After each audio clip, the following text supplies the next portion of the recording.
হাই friend, আজি আমি বনাব ওলাইছোঁ মাংসৰ চপ। এই মাংসৰ চপৰ কাৰণে আমি আলু লৈছোঁ আপোনাৰ 5টা, ৰঙালাও লৈছোঁ, এই ধনিয়া পাত লৈছোঁ, আদা অলপ থেতেলাই লৈছোঁ, জলকীয়া 3টামান লৈছোঁ আৰু লৈছোঁ আমি 250-300 গ্ৰামমান মাংস।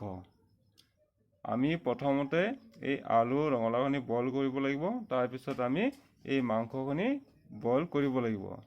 আহকচোন এইখিনি বস্তু কেনেকৈ বনাওঁ আপোনালোকে ভিডিঅ'টো শেষলৈকে চাব বুলি আশা কৰিলোঁ। আমি এতিয়া প্ৰথমতে আলু আৰু ৰঙালাওখিনি বইল কৰি ল'লোঁ আৰু এয়া মাংসখিনি বইল কৰি আমি সৰু সৰুকৈ এৰাই লৈছোঁ। এতিয়া এইখিনি আমি ধুনীয়াকৈ সানিব লাগিব। এতিয়া আমি প্ৰথমতে ক'লা নিমখ অলপ দি ল'ম ইয়াতে।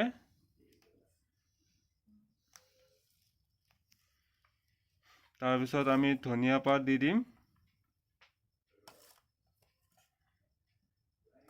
তাৰপিছত আদা পিচাখিনি দি দিম। তাৰপিছত ইয়াৰ লগত জলকীয়াও আছে। এতিয়া এইখিনি ধুনীয়াকৈ সানিব লাগিব, মিক্স কৰিব লাগিব।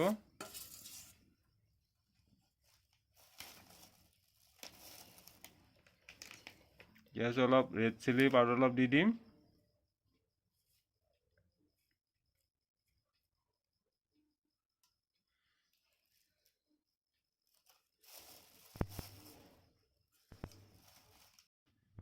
ইয়াতে আৰু আমি অলপ মানে 1 চামুচে চিকেন মছলা দি লৈছোঁ।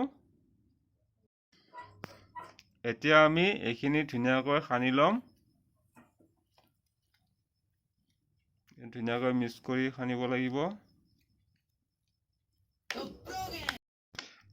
এতিয়া আমাৰ এই ৰঙালাও আৰু আলুখিনি মিক্স কৰা হ'ল।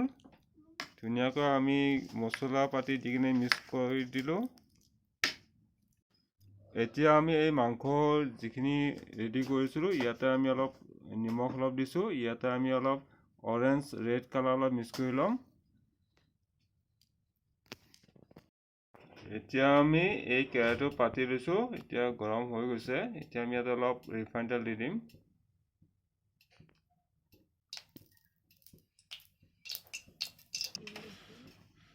এতিয়া আমাৰ এই ৰিফাইন তেলখিনি গৰম হৈ গৈছে। এতিয়া আমি ইয়াতে মাংসখিনি দি দিম। মাংসখিনি প্ৰথমতে আমি ভাজি ল'ম।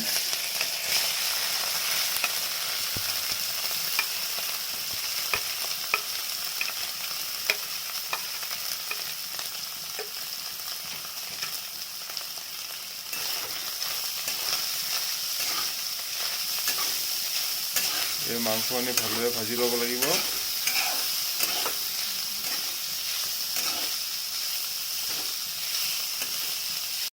এতিয়া আমাৰ মাংসখিনি ভজা হৈ গ'ল। এতিয়া আমি এইখিনি নমাই দিম।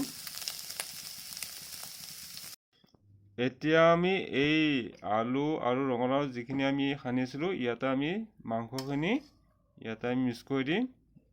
ভজা মাংসখিনি মিক্স কৰি দিম ইয়াতে আমি এতিয়া এইখিনি ভালদৰে মিক্স কৰি ল'ব লাগিব।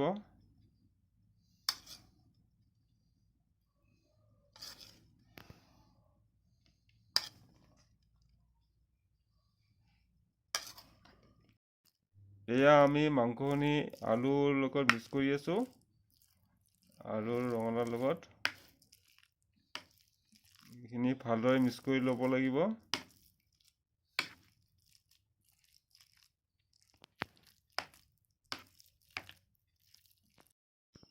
এতিয়া আমি এই বাতিটোত আপোনাৰ বেচন লৈছোঁ। ইয়াতে অলপ নিমখ দি দিম।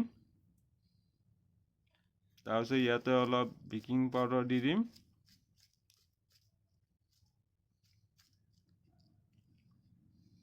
এতিয়া ইয়াতে অলপ পানী দি ভালদৰে আমি সানিব লাগিব।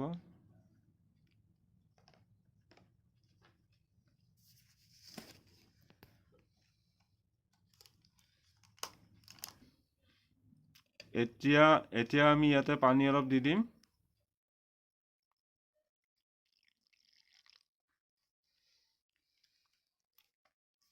এইখিনি ভালদৰে মিক্স কৰাৰ পিছত আমি ইয়াতে অৰেঞ্জ ৰেড কালাৰটো অলপমান দি দিম, যিহেতু আমি ইয়াতে হালধি নিদিওঁ। এতিয়া আমাৰ বেচনখিনি গুলা হৈ গ'ল। এতিয়া আমি এই কেৰাহীত মিঠাতেল দি লৈছোঁ। এতিয়া আমি চিকেন চপ ভাজিম।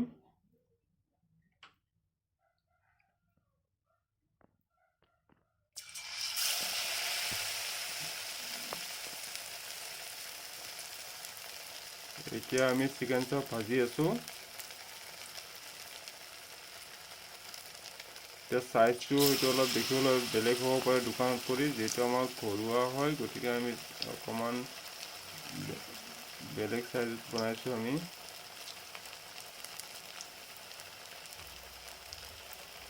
এতিয়া এইখিনি ভাজিব লাগিব ভালদৰে।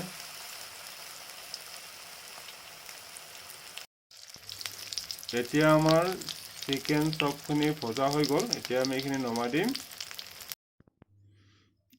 এয়া আমাৰ চিকেন চপ বনোৱা হৈ গ'ল। এতিয়া আমি খাব পৰা হৈছোঁ।